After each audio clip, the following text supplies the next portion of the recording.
Hey y'all, welcome to the Throttle podcast. I'm your host, Earnest, here with nobody else. I'm recording solo today here in my little studio. Got the camera right there. Hopefully, it's time for my second attempt at trying to get this video going. Hopefully, the video does get going to get it on YouTube eventually, but if not, then the audio version will be available on Spotify and Apple Podcasts, like how it's been. The return to Rockingham Speedway is complete. Talladega coming up this weekend, but first some other news.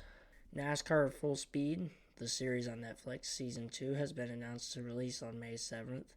It features Joey Logano, Ryan Blaney, William Byron, Christopher Bell, and Daniel Suarez in the season. If you don't know what NASCAR Full Speed is, it essentially documents the 10-race playoffs from the previous season, going race by race, going inside the drivers and teams, not only on the racetrack but off the racetrack in their own personal lives. It was a really good first watch last year for season 1. This year it's much later, about 4 months delay or so, due to there was some disputes on whether they were even going to record a season 2 last fall, but they eventually came to a deal and they recorded it, and so they had to spend quite a bit more time actually editing and producing it since they had to wait a while over those disputes. But regardless, it'll be out May 7th, so in about a few weeks from now, I'll be watching it when I head to Kansas in a few weeks at my grandma's house. I'm staying there, so I'll be watching it in their basement. Some more lawsuit news. NASCAR has filed a motion to amend or change its counterclaim against 2311 and Front Row based on information that they found during discovery. Over 200,000 texts and emails were produced. So just another step in the NASCAR lawsuit, which has a trial date set for in December. Hopefully they can get the lawsuit done and settled and figure out before 2026. Catherine Legg has released the rest of her 2025 National Series schedule. She'll make 5 more Cup Series starts after her debut at Phoenix in March, and 6 more Xfinity starts. Her first Xfinity race was this past weekend at Rockingham, where there was quite a bit of controversy that we'll get to later in the show. But her remaining Xfinity races include this weekend at Talladega, Texas the weekend after that, Charlotte later in May, Nashville at the end of May into June, Atlanta in June, and Indianapolis at the end of July. Her 5 additional Cup starts after Phoenix in March include Mexico City in June, Chicago Street Course in July, Sonoma the weekend after that, Watkins Glen and Richmond, which are back-to-back in August. Her Cup starts are with Live Fast Motorsports, which was just like how she ran in Phoenix, and her Xfinity starts are with Jordan Anderson Racing. Jesse Love, which has been part of another controversy that we'll get to later in the show, he's partnered with Beard Motorsports for another 2 Cup starts, Texas in May in a couple weeks, and Indianapolis in July, once again sponsored by C4 Energy, just like Love's Cup debut at Bristol, where he qualified in an impressive 19th, but he didn't finish that great. But he's making steps in the right direction, and he won the Xfinity race until events happened, which we'll get to later in the show. But this means that Beard Motorsports is running 2 Cup races in a row, as Anthony Alfredo runs this weekend at Talladega, and then, of course, Jesse Love at Texas the following weekend. Speaking of Talladega, 3-time Cup champ Joey Logano, who, of course, won the Cup championship in 2018, 2022, and 2024, he'll be inducted into the Talladega Walk of Fame at Davey Allison Memorial Park. It's where a lot of great drivers who have run really well at Talladega have been inducted, which includes NASCAR Hall of Famers such as Dale Earnhardt, Richard Petty, Bobby Allison, Donnie Allison, Red Farmer, Kelly Yarborough, and more. Talladega also announced that there will be a parade lap that will occur after the national anthem. It will honor Bobby Allison, who unfortunately passed last November, right before the Xfinity Xfinity Championship race, but his 1969 Mercury Cyclone will be driven by his grandson Robbie Allison, which I think is very cool and a nice touching tribute. Jordan Bianchi from The Athletic, he broke this news, but Homestead is expected to regain the championship events from Phoenix starting in 2026. Of course, Homestead hosted the championship, the Cup Series championship from 2002 to 2019 before Phoenix took over starting in 2020. And just came out today, the nominees for the 2026 NASCAR Hall of Fame have been announced. Some notable selections. 2 additions to the modern era ballot. We have Kurt Busch, who won the Cup Series championship in 2004, the Daytona 500 in 2017, and Randy LaJoie, a 2-time Busch Series champion, which, of course, the Busch Series is now the Xfinity Series.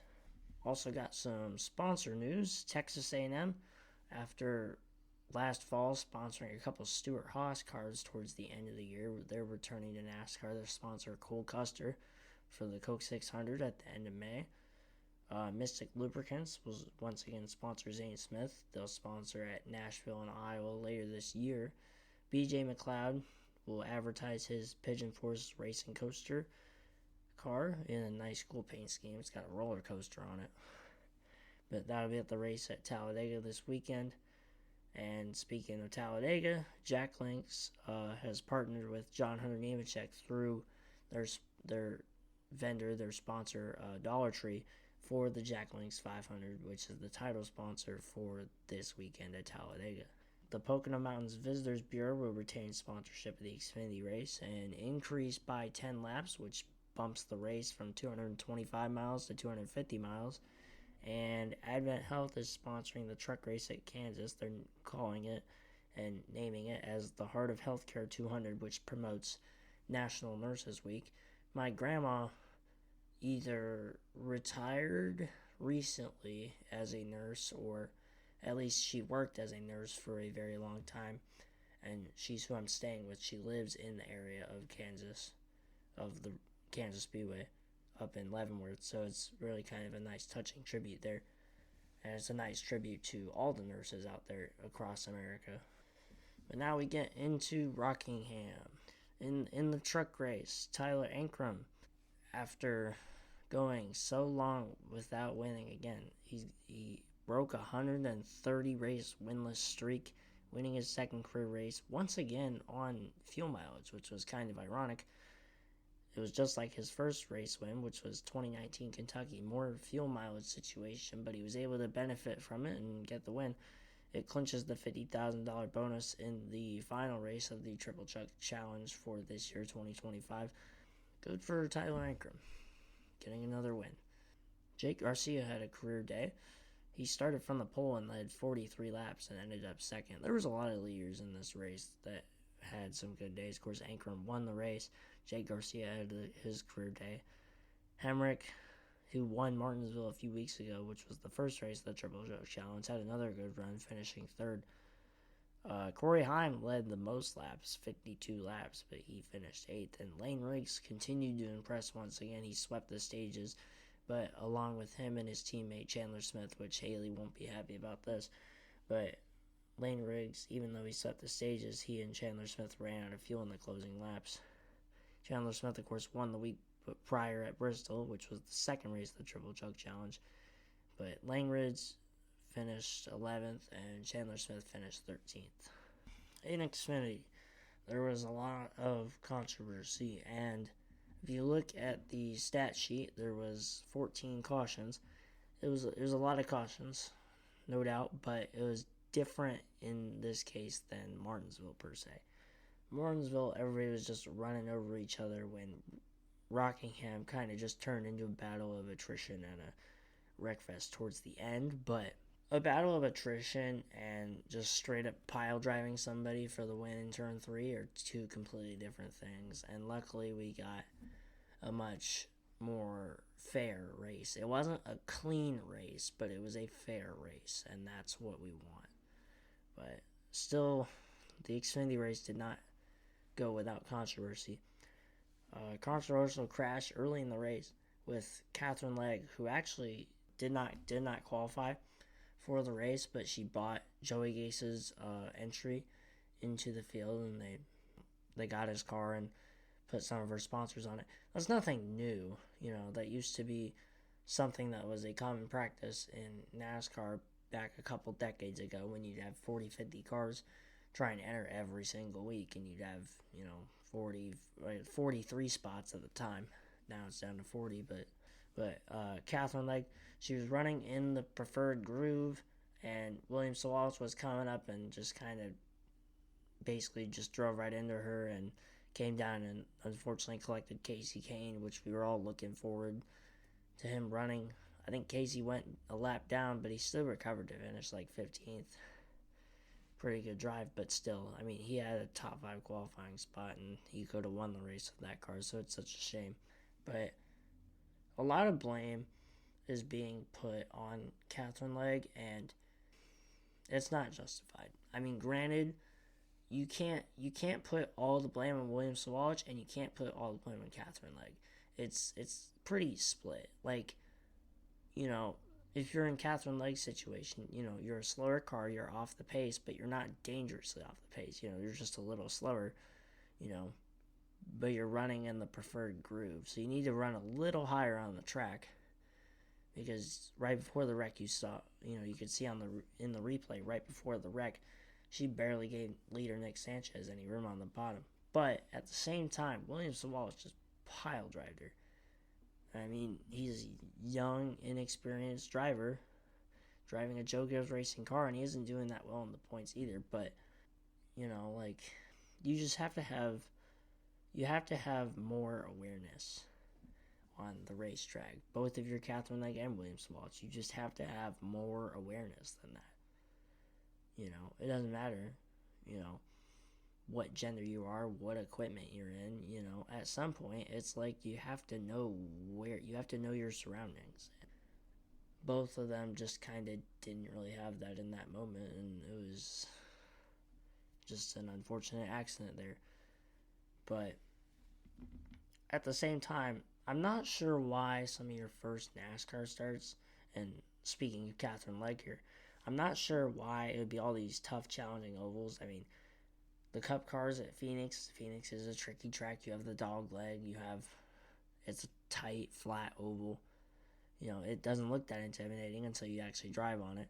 Xfinity at the Rock, being the first time it had been there in a couple decades, everybody was new, sure, but it was a freshly repaved surface, high banks, fast, tight, especially down in 1 and 2, which is where the wreck occurred.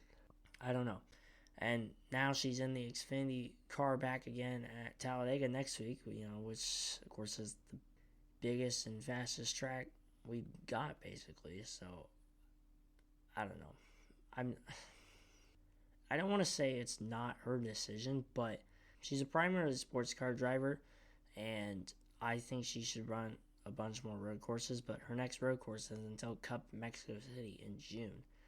So I think it seems to be pretty sponsor paid that she's running a lot of these ovals, which, she's not really ready for, I would say. She's not accustomed to these cars. She is a sports car driver, and that's what she's done for a couple decades now, so that's my take. But regardless, there was lots of great racing in multiple different groups on the track, and the sellout crowd that was there, they definitely got their money's worth. Jesse Love, he won the race. This is where we get to more controversy. He won the race, but then he got disqualified in post-race inspection for trying to alter the truck trailing arm spacers and pinion angle shims, which is basically a technical part of the car that can improve handling, which alters how much power gets transferred to the rear wheels, which can change acceleration and direction changes.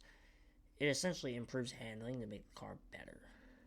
And we kind of saw some of that when he was 3 wide on the top with Parker Retzlaff and somebody else on the bottom. I think it was Brendan Poole. But, 2 cars underneath Jesse Love coming out of turn 2, and they were getting loose and squirrely, and Jesse Love just sends it in there and rips the fence around. So, not every car could do that. And doing crazy and unbelievable moves doesn't mean that your car's illegal, but, it's something to know. officially the rule broken, which is 14.14.2 I5.H. reads, all mating surfaces between the truck trailing arms and the U-bolt saddle must be in complete contact with each other at all times. Regardless, he broke a rule and he's disqualified. So, Sammy Smith, who had already won the Dash Cash legitimately outright by finishing second, is now also credited with the win at Rockingham. So, goodbye, Sammy Smith's 50-point penalty after the dumpster fire at Martinsville. Except Mike Joy would say that it's not a dumpster fire because the dumpster fire is contained. But, Now, RCR is appealing this disqualification, so it could get reversed. And we've seen crazier reversals before. We saw Briscoe's 100-point nuclear penalty get reversed, so we'll see. But looking ahead now, Talladega next week. I'm ready to go to Talladega this weekend. I'm planning on a bonus episode live from the hotel Saturday afternoon, evening sometime, previewing the Cup race on Sunday. But I will say that me and Haley, which I'm going to get to see Haley for the first time, we both picked Chase Elliott to win. Evan picked Stenhouse, Mason picked Blaney, and Zach picked Denny Hamlin. All four different drivers that the five of us picked have 9 career combined wins at Talladega. And even though this is the spring race we're coming up to, our drivers have combined for 4 of the last 5 fall race wins, with Hamlin in 20, Elliott in 22, Blaney in 23, and Stenhouse last fall.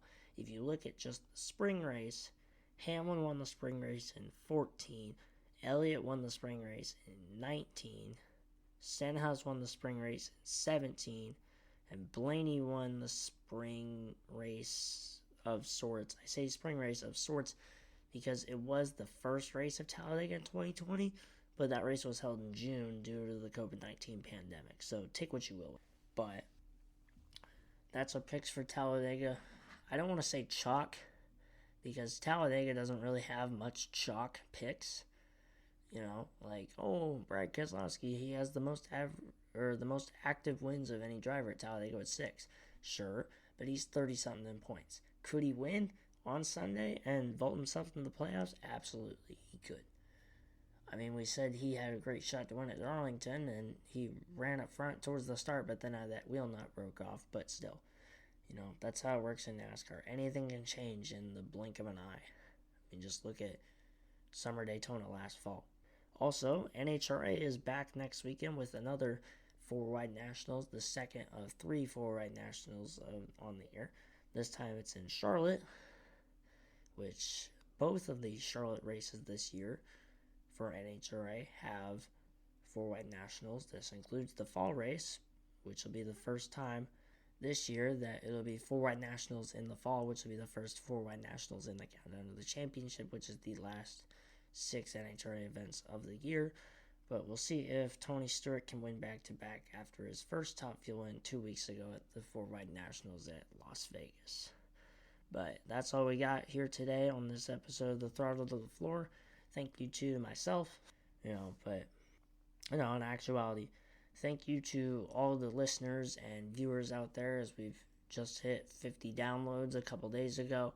Granted, 50 isn't a lot, but it's better than 0, so I'll take it. And we hope that y'all keep listening and appreciating and watching. Hopefully this ends up on the YouTube sometime within the next day or 2. And so thank y'all for listening and watching this episode of the Throttle to the Floor podcast. Make sure you listen on Spotify, Apple Podcasts, follow the Instagram at Throttle to the Floor podcast, and hopefully this episode ends up on YouTube. But signing off now, and we'll see you this weekend at Talladega, hopefully live from the hotel.